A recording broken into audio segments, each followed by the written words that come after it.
여러분 안녕하세요. 김재구 강사입니다. 만나서 반갑습니다. 여러분은 크리스마스 하면 어떤 생각이 제일로 먼저 떠오르시나요? 연인들의 데이트, 케이크, 선물, 흰 눈. 많은 분들이 크리스마스 하면 산타클로스를 떠올리시더라고요. 이 산타클로스는 어떻게 시작됐을까요?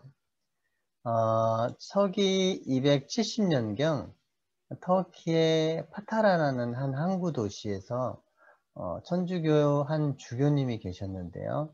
성 니콜라스라는 분이셨는데, 이분은 평상시 남모르게 불우한 어린이들을 돕는 일을 많이 해오셨다고 해요.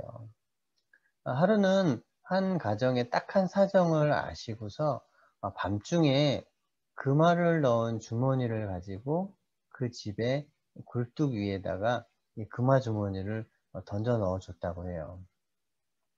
그런데 이 금화 주머니가 그 벽난로로 떨어지면서 마침 빨래를 널고 있던 그 양말 속으로 쏙 하고 들어가 버린 거예요. 다음날 아침 눈을 떠 보니까 그 양말 주머니에 금화 선물이 들어있는 거죠. 이 소문이 동네에 퍼지고 유럽에 멀리 퍼지게 되면서 크리스마스가 되면 이런 산타클로스가 선물을 주고 간다는 그런 어떤 풍습이 생겨지게 됐습니다. 이 성 니콜라스 주교님이 돌아가시고 난 뒤에 프랑스의 수녀분들이 이 성 니콜라스의 탄일, 축일날, 하루 전날 불우한 어린이들을 대상으로 선물을 나눠주는 그런 행사가 진행됐다고 합니다. 이 풍습이 미국으로 건너가서 약간씩 변하게 됐는데요. 그러면서 산타클로스라는 이름으로 바뀌게 됐고요. 그리고 술록이 끄는 썰매를 타고 산타클로스가 선물을 주러 다닌다. 크리스마스 때. 그리고 두툼한 뚱뚱한 모습에 풍채가 있는 할아버지, 흰 수염을 단 할아버지 모양으로 사람들이 묘사를 하게 됐고요. 1993년도에는요. 코카콜라라는 회사에서 겨울철 코카콜라 판매량을 늘리기 위해서 썬드블룸이라는 화가를 고용해 디자인을 하게 되는데요. 이 산타클로스의 모습에 빨간색을 입혀서 사람들의 기억 속에 남는 마케팅을 하게 되면서 산타클로스는 빨간 옷을 입은 뚱뚱한 흰 수염의 할아버지로 사람들의 기억 속에 자리 잡게 됐습니다. 여러분, 크리스마스 하면 뭔가 특별한 일이 벌어질 것 같지 않습니까? 그리고 대부분의 많은 분들이 화이트 크리스마스를 기다리죠. 하얀 눈이 소복히 내리는 화이트 크리스마스. 어린아이서부터 시작해서 나이 드신 노인들까지도 눈을 기다리는데요. 이 크리스마스에 정말 무엇인가 기적 같은 특별한 일이 일어날 것만 같은 그런 막연한 기대감들이 있는데, 정말 이 크리스마스 때에 기적이 일어난 사례가 있습니다. 참 전쟁터에서 일어난 일인데요. 한번 영상을 보시겠습니다.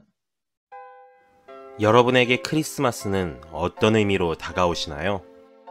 본래 크리스마스는 예수님의 탄생을 기리는 날입니다.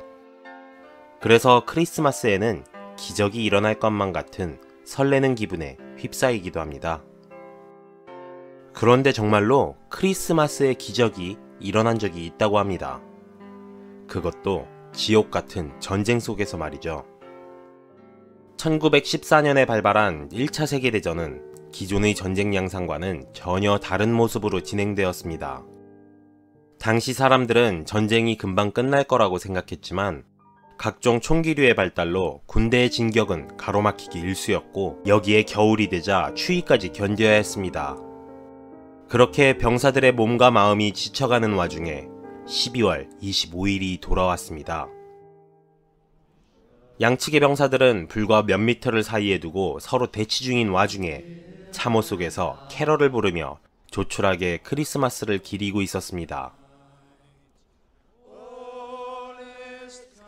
당연히 노랫소리는 참호를 넘어 상대편까지 전달되었고, 병사들은 서로의 모습을 보지 않아도 모두가 크리스마스를 기념하고 있다는 사실을 알 수 있었죠. 그때 한 독일 병사가 조그만 크리스마스 트리를 들고 참호 밖으로 올라왔습니다. 평소라면 당장 총을 맞아 그 자리에서 죽을 수밖에 없는 자살 행위나 다름없는 짓이었죠. 그런데 누구도 그 병사를 향해 총을 쏘지 않았습니다. 그저 독일 병사의 입을 통해 캐럴이 퍼져나갈 뿐이었죠. 이를 발단으로 많은 병사들이 비무장 상태로 참호 밖으로 나왔습니다. 그리고 적군과 만나 서로 악수하고 포옹하며 이야기를 나누었죠. 미처 수습하지 못했던 동료들의 시신을 거두기도 하고 소소한 크리스마스 선물을 교환하기도 했습니다. 심지어 함께 축구를 하며 뛰어놀았다는 기록도 있었죠. 지옥 같은 전쟁 속에서 평화와 사랑을 이뤄낸 진정한 크리스마스의 기적이었습니다. 더 놀라운 사실은 이 기적 같은 일이 한 곳에서 일어난 게 아니라 서부전선 전역에서 발생했다는 점입니다.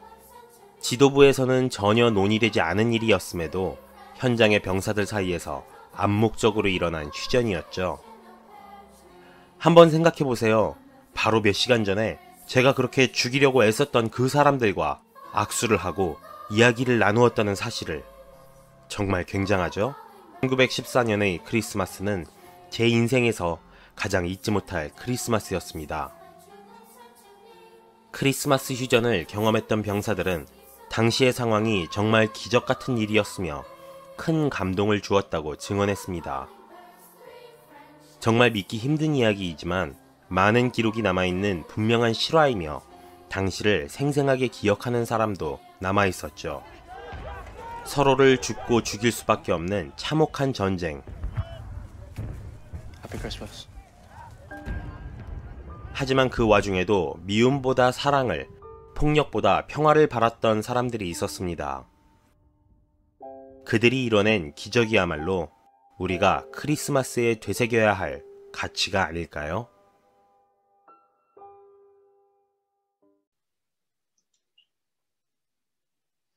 여러분 영상 잘 보셨나요? 전쟁을 일으키는 나라와 있고요. 또 피해 국가에서 또 전쟁에 대항해서 싸우는 그런 나라들도 있는데, 여러분 만약에 서로 간에 오름이 없다면 전쟁이 일어날까요? 전쟁을 일으키는 나라도 나름대로의 오름이 있죠. 정의감이 있고요. 피해를 입은 나라도 나름대로의 오름과 그런 정의감에 불타서 수많은 희생자가 남에도 불구하고 전쟁을 불사하는 경우가 많죠. 그런데 어느 한쪽에서 오름이 없다면, 내가 잘못했다, 내가 틀렸다라는 마음을 갖는다면 과연 전쟁이 성사가 될까요? 우리나라에도 최근에는 이혼이 많이 늘어가고 있습니다. 서울에는 30%가 넘었다고 하는데요. 이혼하는 이유가 뭘까요? 나름대로의 오름이죠. 성격 차이를 많이 드는데요. 저 사람하고는 도저히 내가 살 수 없어. 그래서 내가 옳다는 그런 생각에 서로 갈라서는 경우가 많은데요. 요즘은 연세가 많으신 노인분들도 황혼이혼이라고 해서 이혼율이 계속 증가하고 있죠. 여러분, 이런 오름이 없다면 과연 이혼이 생겨질까요? 그렇지 않습니다. 이 오름이 없다면 이 세상에는 훨씬 더 행복하고 화목하고 서로가 서로를 이해하고 존중하는 세상이 될 것입니다. 여러분, 크리스마스는 예수님이 탄생하는 날을 기념하는 날입니다. 이 땅에 오신 그 예수님도 나름대로의 오름이 있지 않았을까요? 남들은 다 따뜻한 방에, 따뜻한 집에서, 또 병원에서 태어났을 텐데, 예수님은 어디 머리 둘 곳이 하나 없어서 마국간에서, 그것도 마국간의 말 죽통에서 태어나셨습니다. 내가 왜 여기에 태어나야 돼? 나는 중산층 집에 태어나고 싶어. 난 왕궁에 태어나고 싶어 라는 나름대로의 오름이 있었을 텐데 예수님은 그 오름을 버리셨습니다. 왜 그럴까요?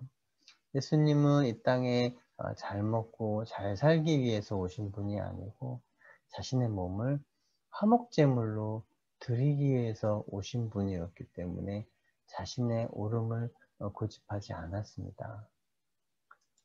그리고 십자가에 못 박혀 돌아가실 때 예수님은 억울한 누명을 씌웠죠. 그리고 자신이 가르치던 제자에 의해서 배신을 당했죠. 네가 어떻게 나를 이렇게 배신할 수 있어? 라고 나름대로 오름을 가질 수 있었을 텐데 예수님은 그러질 않았습니다. 본디오 빌라도의 앞에서 재판을 받았는데요. 무죄 선고를 받았습니다. 그런데 그 군중들에 의해서 폭동이 일어날 그런 조짐이 보이니까 이 왕이 백성들의 말을 듣습니다. 그리고 사형 판결에 내어주고 십자가에 못 박도록 내어줍니다. 나 너무 억울하다고 항변할 수 있었을 텐데 예수님은 그 오름을 버리셨습니다. 그리고 십자가에 못 박혀서 피를 흘려 돌아가셨죠. 3일 동안 매달려서 몸에 있는 피라는 피는 다 쏟으시고 마지막 한 방울이 떨어졌을 때 예수님은 다 이루었다는 말을 남기시고 고개를 떨구시고 돌아가셨습니다. 여러분, 다 이루었다는 말의 뜻은 무엇일까요? 우리가 씻을 수 없는 그 죄를 예수님이 다 책임지시고 그 죄에 대한 대가를 다 지불하시고 해결해 놓으셨다는 거죠. 우리의 모든 죄를 다 씻으시고 용서하셨다는 의미인 것입니다. 여러분, 사람들의 용서는 어떤가요? 정말 죄를 용서해 주는 조건을 걸지 않나요?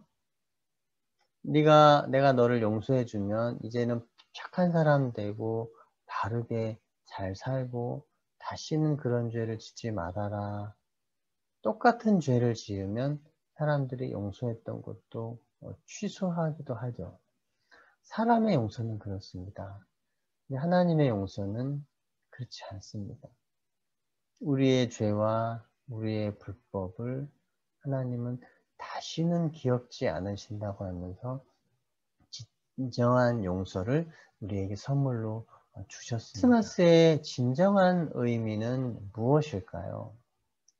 크리스마스의 진정한 의미, 하얀 눈이 소복히 내린 화이트 크리스마스. 온 세상이 하얗게 뒤덮인 그 모습을 보면 정말 더러운 똥도 쓰레기도 그 어떠한 더러운 것도 다 눈에 덮여서 온통 하얗고 눈이 부시도록 깨끗한 세상이 되죠. 예수님께서 우리에게 피를 흘려 돌아가심으로 우리의 죄를 이렇게 흰 눈처럼 깨끗하게 씻어주시고 우리의 죄를 다시는 기억지 않겠다고 하셨습니다. 진정한 크리스마스는 바로 용서라고 말씀드리고 싶습니다. 진정한 용서가 바로 진정한 사랑이죠. 우리 사람들은 자신에게 잘하는 사람에게 잘 대해주죠. 그런 사람을 친구로 사귀죠. 하지만 예수님은 자신에 대하여 욕을 하고 손가락질하고 심지어는 십자가에 못 박혀 죽어가는 그 강도들조차도 예수님을 향해서 욕을 했는데 그들에게 보복하지 않고 그들까지도 자신을 못 박은 십자가의 그런 군병들조차도 예수님은 용서하시는, 원수를 사랑하시는 그런 용서를 베풀어 주셨습니다. 이런 용서는 우리 인간들에게서는 찾아보기 힘들죠. 진정한 크리스마스의 의미는 바로 용서라고 말씀드리고 싶습니다. 2020년 크리스마스를 맞는 여러분의 마음은 어떠신가요? 여러분, 이 진정한 크리스마스의 의미를 되새겨 보시면서 행복하고 또 기쁘고 즐거운 시간 보내시기를 바라고요.